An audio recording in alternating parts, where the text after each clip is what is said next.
Today, we're going to pull back the curtain on the digital blueprint. We're going to see how absolutely everything, every photo you take, every song you listen to, every website you visit, is built from the simplest language you can possibly imagine.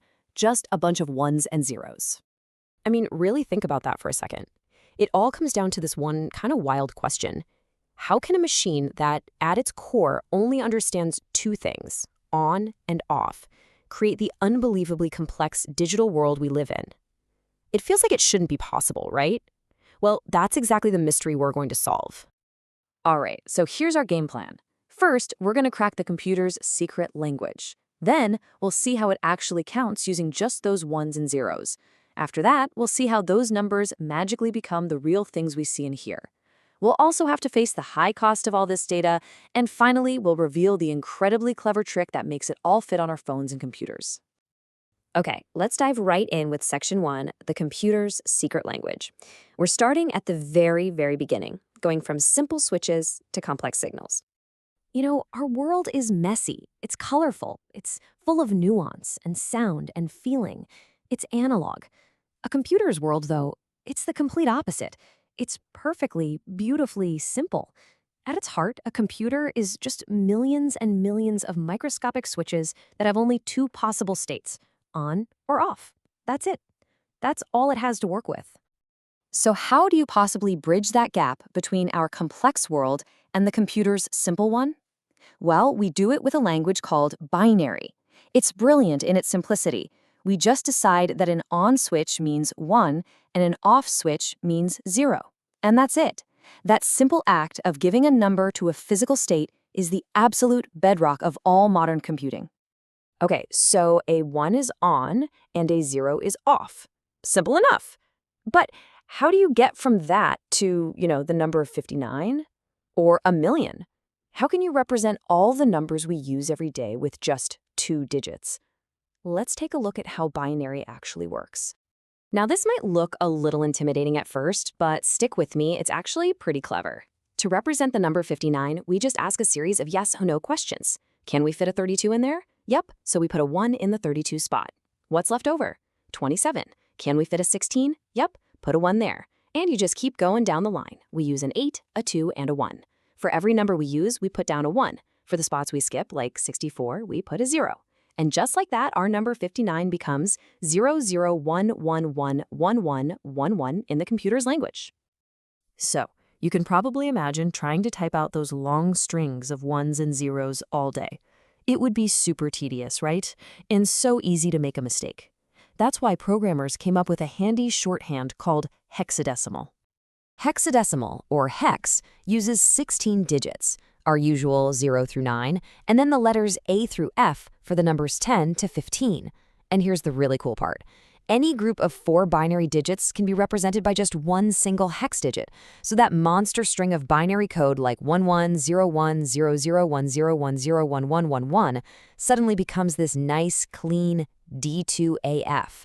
Way easier for a human to read and work with, believe me. All right, so we've got numbers down. We can represent any number we want with just ones and zeros. But so what? They're still just numbers. How do they turn into the stuff we actually care about? The pictures, the videos, the music. Let's find out how those numbers become reality. Let's start with what we see. A digital picture isn't one solid thing. The easiest way to think about it is like a giant mosaic. Your screen is made up of millions of tiny little tiles, and each tile, or pixel, can only be one solid color. The computer just needs a massive list of binary numbers that tells it exactly what color to make each and every one of those individual pixels. And the range of colors we can use depends on something called color depth. It's just how many bits, how many ones and zeros we use to describe a pixel's color. So if you only use 1 bit, you get 2 choices, on or off, black or white. Kind of boring. But if you use 8 bits, suddenly you have 256 color options. And with 24-bit color, which is standard today, you're talking over 16 million different colors for each tiny pixel. Incredible. Sound is a whole different beast, right? It's a continuous wave. You can't just chop it into neat little boxes. So what we do is we sample it. Imagine taking a super fast snapshot of the sound wave's height, its loudness, thousands of times every second. It's kind of like a flipbook.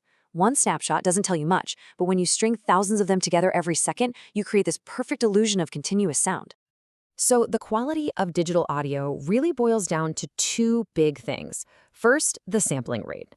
That's just how many of those snapshots we're taking every second.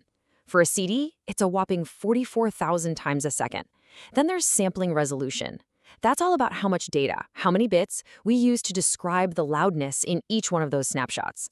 More samples and more bits mean a much more accurate copy of the original sound. But all this amazing detail, all this quality, it comes at a cost. A big one. And that brings us to section 4, the high cost of data and why quality creates absolutely enormous files. Yeah, it's a pretty simple equation, really. The more pixels you have, the more colors you use, the more sound samples you take, the bigger and bigger your files get. There's just no way around it. Quality equals data, and lots of it. And I mean, how big are we talking? Well, check this out. A single 1-hour audio file at just standard CD quality clocks in at over 600 megabytes. That is huge for just 1 hour of music. And that right there is a massive problem. And look, this isn't some abstract technical problem. This is something you feel every single day. It's why your phone is always yelling at you about running out of storage. It's why a movie sometimes starts buffering right at the most exciting part. All that data has to go somewhere, and moving it around takes time and bandwidth. Our digital world would grind to a halt if we had to deal with these raw, massive files. So what's the solution? How do we have this incredible, high-quality digital world without everything breaking? Well, that brings us to the final piece of the puzzle, the absolute magic of compression. So what is compression? At its heart, it's the art of making files smaller.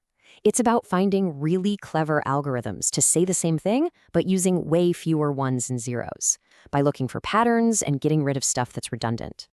Now, there are two main ways to do this. First, you've got lossless compression. Think of it like vacuum sealing your clothes for a trip. You're squishing them down to save space, but when you open the bag, every single sock is still there. Perfect. You haven't lost anything. This is absolutely critical for things like text or computer code. But then, there's lossy compression. This is where things get really interesting, because it actually throws data away. For good. Okay, so how on earth can you just throw data away? Well, it's all about tricking our human senses. An MP3 file, for example, knows there are sounds that are too high or too low for our ears to even register, so it just deletes them. Gone. And if a big, loud drum crash happens at the same time as a tiny little bell, it figures you won't hear the bell anyway, so poof, that's gone too. JPEGs do the same thing for our eyes. They know we're better at seeing changes in brightness than tiny shifts in color, so they just throw out some of the less important color data. The result is a much, much smaller file with a quality drop that most of us will never even notice. And just like that, we've come full circle. It's pretty amazing when you stop and think about it. We started with the simplest thing imaginable, a switch that's either on or off. And from that one tiny concept, building layer on top of layer of logic, we have created the blueprint for the entire, complex, vibrant digital world we live in today. From a simple on-off switch, we've built this blueprint for everything. It's the foundation. And it's an incredibly powerful set of tools, which leads to one final, really exciting question. Now that you know the blueprint, what are we going to build with it next?